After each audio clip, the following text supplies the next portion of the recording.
എല്ലാവർക്കും നമസ്തേ. Happy be ഹാപ്പിയുടെ പുതിയൊരു വീഡിയോയിലേക്ക് സുസ്വാഗതം.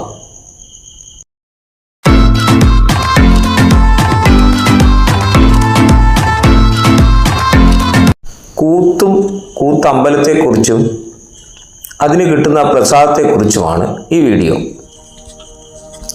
സന്നിധാനത്തിൽ അമ്മാറക്കല്ലിനടുത്താണ് കൂത്തമ്പലം. വിശാഖം നാൾ മുതൽ മത്തവിലാസം കൂത്ത് തുടങ്ങുന്നുവെങ്കിലും തിരുവോണം ആരാധന മുതലാണ് പൂർണ്ണ രൂപത്തിലെത്തുന്നത്. തിരുവോണം മുതൽ ആയില്യം നാൾ വരെ അങ്കുലിയാക കൂത്തും പാടകവും നടക്കും. കൂത്തിന് വരുന്ന നമ്പ്യാരാണ് പാടകം നടത്തുന്നത്. അത്തർ നാളിലാണ് കൂത്ത് അവസാനിക്കുന്നത്. വിരളമായി അവതരിപ്പിക്കപ്പെടുന്ന മത്തവിലാസം കൂത്ത് ഐശ്വര്യം, സന്താനലാഭം എന്നിവയ്ക്കായാണ് വഴിപാടായി കഴിക്കുന്നത്. ഇപ്പോൾ മത്തവിലാസം അവതരണത്തിന് കൊട്ടിയൂരിലുള്ള പ്രാധാന്യം മറ്റെവിടെയും ഇല്ലെന്നാണ് പറയുന്നത്. കൂത്ത് വഴിപാട് നടത്തിയവർക്ക് പാലമര ചീളുകൊണ്ടുണ്ടാക്കിയ ത്രിശൂലം പ്രസാദമായി ലഭിക്കുന്നു.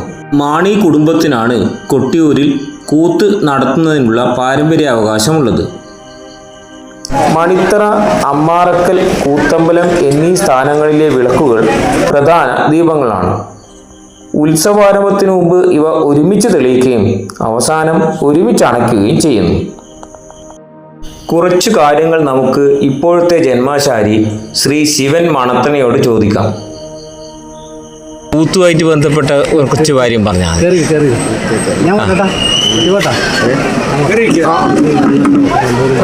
അജയ് എന്നാ പിന്നെ കാണണോ വരണോ? അജയ് നമ്മളെ അടുത്ത സുഹൃത്താ.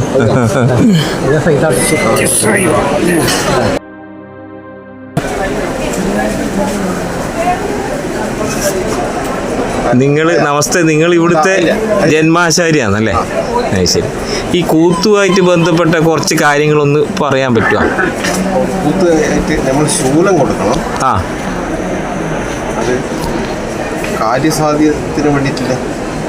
കാര്യസാധ്യം എന്തൊക്കെ പൊതുവെ എന്താണ്? കുട്ടികളുണ്ടാവുക, പിന്നെ വിവാഹത്തിൻ്റെയും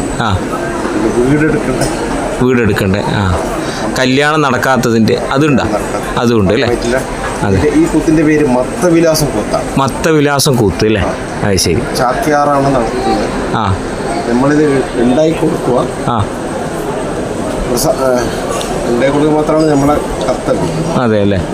അതിന് ഈ കൂത്ത് നടത്തുന്ന സമയത്ത് പ്രസാദമായിട്ട് ത്രിശൂലം അല്ലേ നിങ്ങൾ ഉണ്ടാക്കി കൊടുക്കുന്ന? ത്രിശൂലം അതെ പ്രസാദമായിട്ട്. അതെ അല്ലേ? ആ ത്രിശൂലം ഒന്ന് കാണാൻ പറ്റുമോ?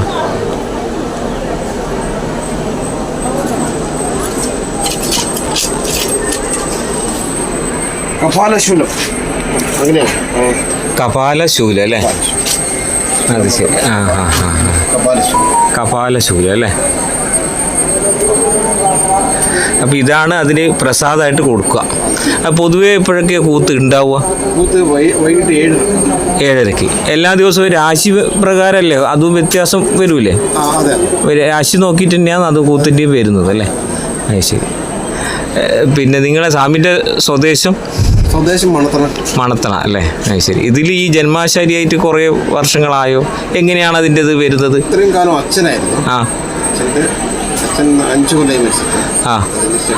അപ്പോൾ അങ്ങനെ പിന്നെ പൂർവികമായ അങ്ങനെയുള്ള മക്കത്തായത്തിൻ്റെ തരത്തിലാണ് വരിക അല്ലേ?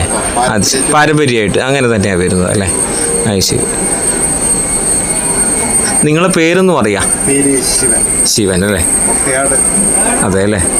അത് ശരി. ഇനിയിപ്പോൾ മത്തവിലാസം കൂത്ത് പൊതുവെ തുടങ്ങുന്നത് എപ്പോഴൊക്കെയാണ്? തിരുവോണം ആരാധന മുതൽ എത്ര വരെ?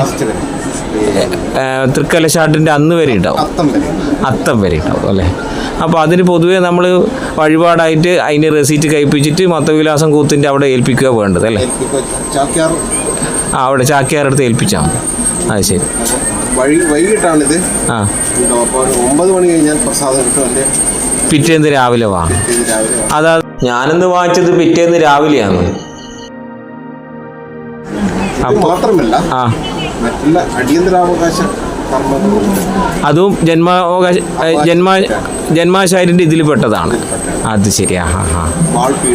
വാൾപീഠം ഉണ്ടാക്കൽ, മുത്തപ്പൻ പീഠം, ചാക്യാർ പീഠം. ഓ അത് ശരി. ആഹാ. അരിപ്പലക.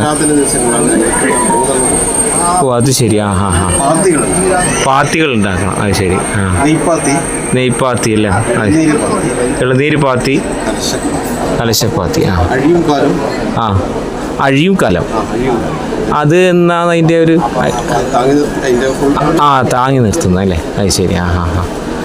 കൂടാതെ കലംബരം വന്ന് ആ ആ ആ രാത്രി ഒരു ആ. ഓ അത് ശരി. ആ ഹാ ഹാ ഹാ. 3 ദിവസം പൂജ. അത് ശരി. ആ ഹാ ഹാ. കലപൂജ. അതെ അല്ലേ? കലപൂജ കഴിഞ്ഞാൽ ആ കലശമുണ്ട്. അത് ശരി. മേലേരി. പൊട്ടോടം, തോട്, ഇലക്ക ആ ഇതൊക്കെ ആ എല്ലാം നിർമ്മിച്ചു കൊടുക്കണം. അപ്പോൾ നിങ്ങൾക്ക് ഇവിടെ സഹായികൾ ഉണ്ടാവും അല്ലേ? ഇവിടുന്ന് തന്നെയാണോ എല്ലാം ചെയ്യുക? അല്ല, ഈ പറഞ്ഞതെല്ലാം ഇവിടുന്ന് തന്നെയാണ് ചെയ്യും. അത് ശരി. അപ്പം നിങ്ങളിതൊരു വ്രതമായി എടുത്തിട്ട് ഈ ഉത്സവം തുടങ്ങുന്നതിന് മുമ്പേ ചെയ്യുമോ അതോ ഇവിടെ വന്നതിന് ശേഷമാണ്? വന്നതിന് ശേഷമാണ് ചെയ്യുന്നത്. അത് ശരിയാണ്.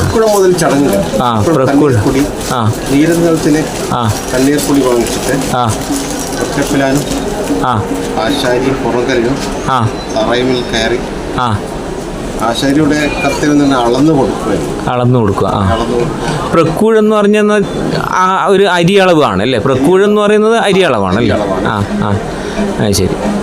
അന്ന് ഉത്സവം കുറിക്കുക എന്നാണ് അതിനെ ഉദ്ദേശിക്കുന്നത് അങ്ങനെയാണല്ലേ? ഉത്സവം കുറിക്കുക എന്ന് പ്രക്കൂഴെന്ന് പറയുന്നതിനെ കൊണ്ട് ഉദ്ദേശിക്കുന്നത് അല്ലേ?